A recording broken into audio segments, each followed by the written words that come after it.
This actually looks pretty good. Today in the Detail Garage,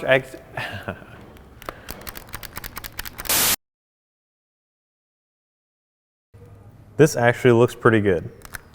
Today in the Detail Garage, as you can see, we've still got this Mustang. We started off by washing it to get off that road grime and debris that was sitting on the surface, and now we're going to clay it, because as we were washing it, we could tell that there was some grime and debris that were stuck in the pores of the paint, and if you listen, that rough sound is just things that have contaminated the surface and is making it harder for any kind of new either glazes, sealants, or waxes to bond to. And also, since there's some minor scratches and swirls in this paintwork, we're going to go ahead and address that. But before any polishing job, you want to clay it, because that's going to make it so you get the perfect result, and it's also going to make that perfect shine. So to get started, we're going to clay it. I have a light clay bar set up over here. And as you can see, I've got it kneaded up into a small patty. This is because whenever you use a clay bar, you're only going to be using 2 or 3 fingers. So it's going to cover just the surface of about 3 fingers, and we're going to work it back and forth using our clay luber. What I like to do is I'll spray the surface, I'll spray the bar, and I'll spray my hand, because this stuff is a sticky substance that's going to get stuck to the surface as well as yourself. But working back and forth using fairly light pressure, you don't want to scrub too hard. Working back and forth in straight lines, it'll start sounding kind of rough or it'll drag, but as you pull contamination out of the paintwork, it's going to get smoother and then it's going to get slick, and that's how you know when to move on.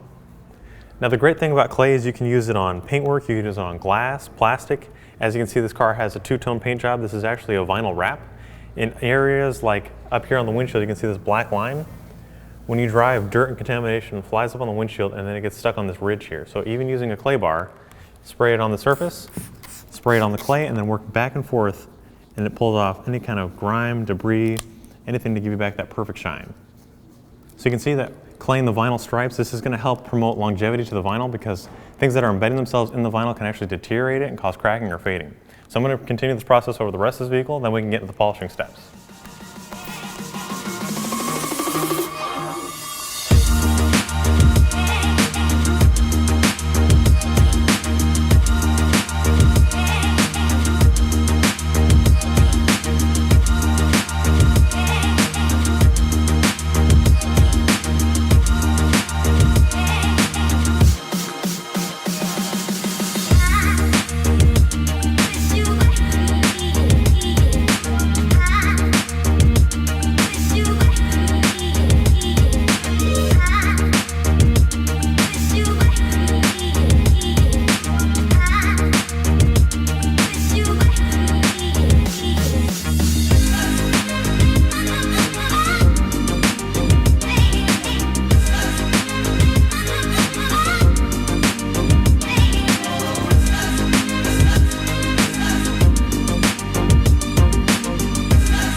As you can see, we've just finished off with the claying process. After wiping it off, the surface is super smooth.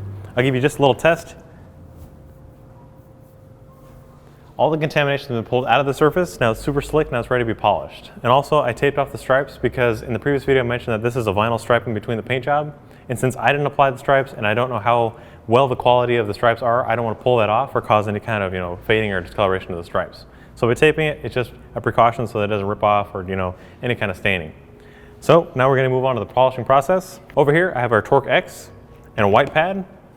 Place it on the machine. The reason I've gone with a white pad is because I want to have a nice smooth finish, and since this vehicle has minor scratches and swirls, we don't need to be very aggressive. And which is also why we're using the slick finish. This is a cleaner wax that has micro abrasives, which is going to take care of any minor scratches and swirls, and it's going to leave a protective layer of wax for gloss and protection. So to get started, I've already placed the pad on the machine. I'll shake this up, and this is going to mix everything together so we can have the perfect combination of wax and abrasiveness. And then we'll apply 5 dime-sized drops to our pad.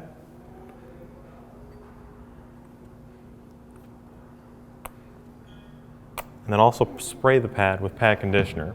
And what this does is it adds lubrication to the pad, which it keeps reducing friction, which reduces marring, and also it's going to help lubricate the compound that we're using, or polish, because polish does have a breakdown time, and if it goes dry from an excessively hot pad, it's not going to give you the same results that you're looking for, and it can actually cause marring or burning. So we'll blotch it out on the paintwork. Starting in a small section, I'm just going to work in a foot-by-foot area. And then we'll spread it out on the lowest speed setting. And then when we're ready, we'll bump it up to the high speed setting where we're actually doing our polishing.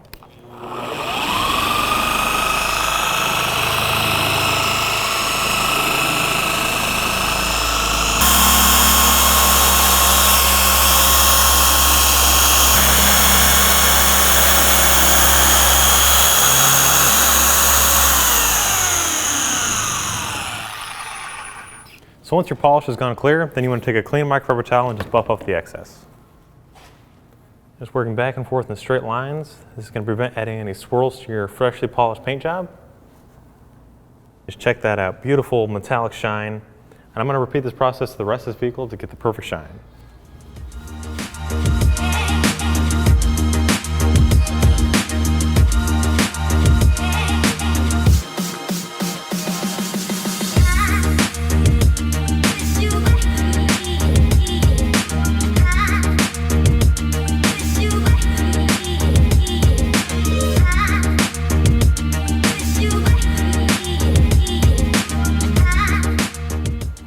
So for those of you that are new to polishing, you may have noticed that I was working back and forth in straight lines and covering about 50% of my last pass.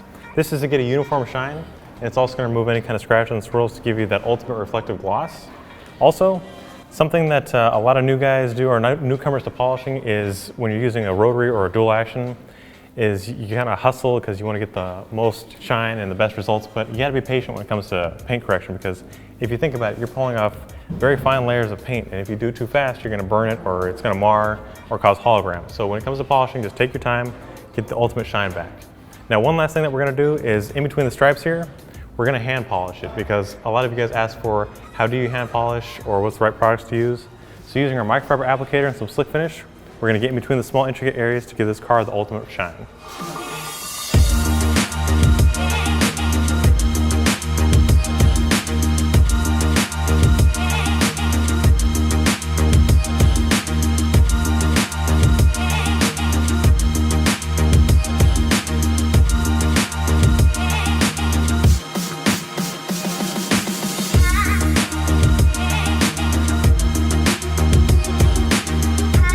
A lot of guys want to know if you can polish your whole car by hand. You can, but you have to have arms like Hulk Hogan.